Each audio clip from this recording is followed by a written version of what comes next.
सुप्रभात बच्चों। आज के ऑनलाइन की क्लास में हम लोग पढ़ेंगे पाठ 8 इंद्रधनुष। यह एक कविता है। सभी अपनी अपनी रोली की पुस्तिका साथ में रख लें और जैसे जैसे मैं पढ़ा रही हूँ आप लोग पुस्तक में उसको देख भी सकते हैं, लेकिन पहले वीडियो को आप लोग ध्यान से देखिए, समझिए। तो यहाँ पाठ 8 में क्या है, एक कविता दी गई है। कविता का नाम है इंद्रधनुष। यह कविता हरि कृष्ण देवसरे जी के द्वारा लिखी गई है और इस कविता में इंद्रधनुष के बारे में बताया गया है। इंद्रधनुष को देखते ही बच्चे बड़े सभी आनंदित होते हैं। इंद्रधनुष को जब हम लोग आकाश में देखते हैं तो सभी को अच्छा लगता है। 7 रंगों वाला इंद्रधनुष जब आकाश में निकलता है तो सभी को खुशी होती है, देखकर सभी को अच्छा लगता है। तो इस कविता में इंद्रधनुष ने अपने बारे में कुछ चीज़ें बताई हैं। इंद्रधनुष क्या अनुभव करता है अपने बारे में, वह अपने चीज़ों के बारे में हम सभी को इस कविता के माध्यम से बता रहा है। तो पता है बच्चों, इंद्रधनुष कब और कहाँ दिखाई देता है? इंद्रधनुष वर्षा के पश्चात, जब वर्षा समाप्त हो जाती है तो वर्षा के पश्चात आकाश में जब शाम का समय होता है तो इंद्रधनुष पूर्व दिशा में दिखता है और जब यह सुबह का समय होता है तो पश्चिम दिशा में दिखता है। वर्षा के पश्चात जब शाम का समय होता है तो इंद्रधनुष पूर्व दिशा में दिखेगा और जब सुबह का समय होगा तो यह पश्चिम दिशा में दिखेगा। ठीक है बच्चों, तो ये तो हुई इंद्रधनुष के बारे में कुछ जानकारी। अब हम पढ़ते हैं कविता कि इंद्रधनुष अपने बारे में क्या क्या बता रहा है।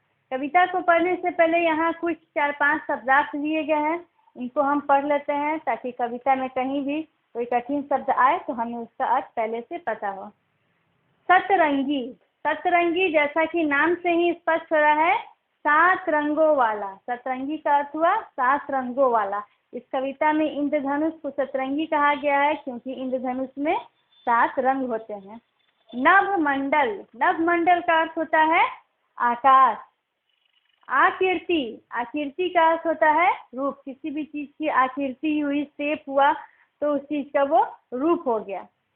परिलोक, परिलोक का अर्थ है परियों को रहने का स्थान। परिलोक का क्या अर्थ है? परियों को रहने का स्थान। वासी, वासी का अर्थ होता है रहने वाला। लोग कहते हैं ना तुम कहाँ के वासी हो, यानी कि कहाँ के रहने वाले हो, तो वासी का अर्थ हो गया रहने वाला। तो आइए अब हम कविता को पढ़ते हैं। इन सभी शब्दार्थों का आप लोग को हिंदी की फेयर कॉपी में लिखना है और साथ में याद भी करना है। कविता शुरू करते हैं हम। नीला पीला लाल बैगनी हरा आसमानी नारंगी। यहाँ पर इंद्रधनुष के 7 रंगों की चर्चा की गई है। कौन कौन से रंग है? नीला पीला लाल बैगनी हरा आसमानी नारंगी। इन रंगों से रंगा हुआ मैं बना हुआ सतरंगी। इन 7 रंग से इंद्रधनुष अपने बारे में बात कर रहा है कि नीला पीला लाल बैगनी हरा आसमानी नारंगी, इन 7 रंगों से मैं मिलकर बना हुआ हूँ और इसीलिए लोग मुझे सतरंगी कहते हैं। बना हुआ सतरंगी, इसीलिए लोग मुझे सतरंगी के नाम से जानते हैं क्योंकि इन 7 रंगों से मैं मिलकर बना हुआ हूँ। वर्षा ऋतु में मैदानों में जब तुम खेला करते, यह बच्चों लोगों को बोलते हुए कह रहा है। वर्षा ऋतु में जब हम बच्चे लोग मैदान में खेलते हैं तो ये बच्चे लोगों को कह रहा है इंद्रधनुष कि जब वर्षा ऋतु होती है और तुम सभी बच्चे जब मैदानों में खेलते हो और तुम्हारे सिर के ऊपर काले मेघ घुमरते, जब बच्चे लोग मैदान में खेल रहे हैं और बच्चे तुम्हारे सर के ऊपर जो काले काले मेघ आकाश में उमड़ते घुमरते रहते हैं, तो उसी वक्त उन्हीं में मैं छिपा हुआ हूँ, देता हूँ कभी दिखाई। जब तुम बारिश में बच्चे लोग जब तुम बारिश में वर्षा ऋतु में मैदानों में खेलते हो और जब तुम्हारे सिर के ऊपर काले मेघ आकाश में, हम देखते हैं ना काले मेघ, तो काले मेघ उमड़ते घुमरते रहते हैं, तो उसी मेघ में मैं, उसी काले बादल में मैं छुपा रहता हूँ और तुम्हें दिखाई देता हूँ। नभमंडल पर रहती है मेरी वह आकृति छाई, इनमें ही मैं छुपा हुआ देता हूँ कभी दिखाई। नभमंडल पर रहती है मेरी वह आकृति छाई, और इन बादलों में ही मैं छुपा रहता हूँ मैं दिखाई देता हूँ और इस नवमंडल पे आकाश में मेरी आकृति यानी कि मेरा रूप दिखाई देता है। मेरे रंग रूप पर अब तुम अधिक नहीं ललचाओ, मेघ बरसने वाला है, भागो अपने घर जाओ। तो इंद्रधनुष कहता है कि माना कि मैं देखने में बहुत सुंदर हूँ, मेरी ओर लोग आकर्षित होते हैं, 7 रंगों वाला मैं आकर्षक सतरंगी हूँ, तो तुम मेरे इस रंग रूप आकृति पर मत जाओ, मुझे देखते ही नहीं रहो। मेघ बरसने वाला है यानी कि बारिश आने वाली है, भागो अपने घर जाओ। यानी कि यहाँ पे इंद्रधनुष बोल रहा है कि मेरे रंग रूप, मेरे इस आकर्षक सतरंगी रंग रूप पर तुम अब मत जाओ, ज्यादा देर मुझे मत निहारो, क्योंकि मेघ बरसने वाला है और तुम जल्दी से भाग कर अपने घर जाओ, नहीं तो इस बारिश में तुम भीग जाओगे। परीलोक का वासी हूँ मैं, मेघों के घर रहता, बतलाओ तो बच्चों मुझको कौन भला क्या कहता। तो परीलोक का अर्थ मैंने बताया ना, परियों के रहने वाला स्थान, और वासी मतलब रहने वाला, यानी कि परियों के रहने वाले स्थान में मैं रहता हूँ, परीलोक का वासी हूँ मैं। परीलोक जहाँ रहते हैं वैसे स्थान में मैं रहता हूँ और मेघ ही मेरा घर है। बतलाओ तो बच्चों मुझको कौन भला क्या कहता। बतलाओ बच्चों, सभी मुझे क्या कहते हैं और किस तरह से मुझे बुलाते हैं।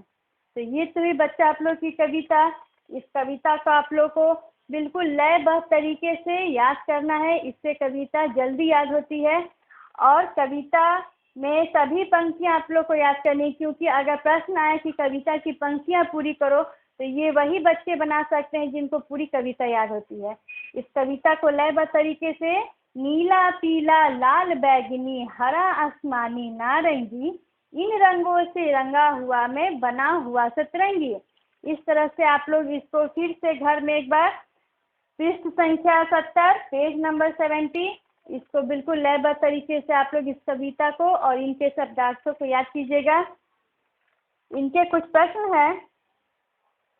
पहले ये प्रश्न हम बनाते हैं, कविता की पंक्तियां पूरी करो। यहाँ कविता की कुछ पंक्तियां दी गई हैं लेकिन वह अधूरी हैं, हमें इन पंक्तियों को पूरा करना है। लेकिन इसके लिए क्या जरूरी है, कविता को याद करना जरूरी है। तो आइए हम इन पंक्तियों को पूरा करते हैं। वर्षा ऋतु, उसके बाद खाली स्थान है, तो इसमें भराएगा वर्षा ऋतु में मैदानों में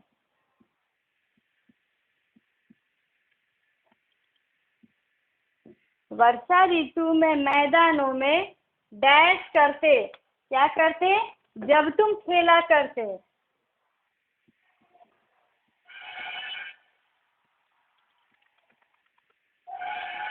जब तुम खेला करते, और उसके बाद खाली स्थान, और के बाद क्या होगा, तुम्हारे सिर के ऊपर।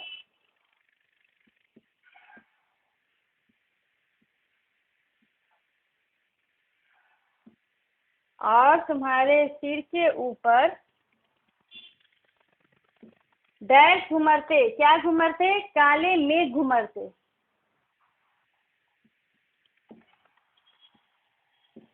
तो यहाँ पंक्तियां पूरी हो गई और ये स्पष्ट है। वर्षा ऋतु में मैदानों में जब तुम खेला करते और तुम्हारे सिर के ऊपर काले मेघ घुमरते, ये बन गया। अब ख नंबर हम देखते हैं, मेरे के डैश, यहाँ खाली स्थान है, मेरे रंग रूप पर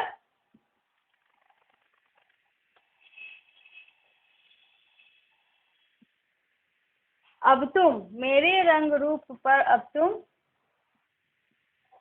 तुम यहाँ बच्चों को कहा गया है, मेरे रंग रूप पर अब तुम अधिक नहीं ललचाओ, यहाँ पूरा खाली स्थान है, अधिक नहीं ललचाओ।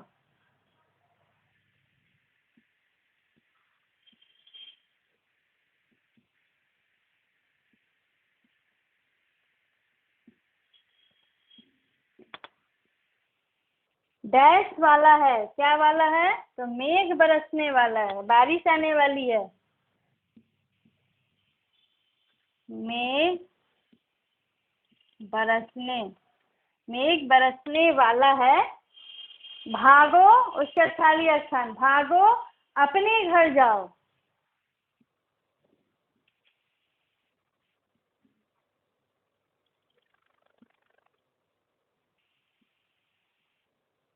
भागो अपने घर जाओ।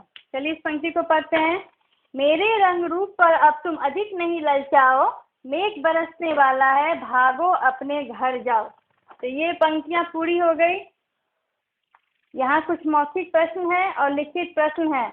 इंद्रधनुष में कौन कौन से रंग होते हैं? तो इंद्रधनुष में नीला, पीला, लाल, बैंगनी, हरा, आसमानी तथा नारंगी रंग होते हैं। इंद्रधनुष किस ऋतु में दिखाई देता है? इंद्रधनुष वर्षा ऋतु में दिखाई देता है। इंद्रधनुष कहाँ रहता है? तो इंद्रधनुष परीलोक में रहता है और वर्षा के पश्चात आकाश में दिखाई देता है। ये तो हुए मौखिक प्रश्न। कुछ लिखित प्रश्न भी हैं बच्चों। इन सभी प्रश्नों को उत्तर के साथ मैं आप लोगों को गृह कार्य के रूप में भेजूंगी और आप सभी बच्चे, ग्रुप में जितने भी बच्चे हैं, इसको बना के साफ अक्षरों में शाम को जब ग्रुप खुलेगी आप लोग इसको गृह कार्य को सेंड कीजिएगा। ठीक है बच्चों, धन्यवाद।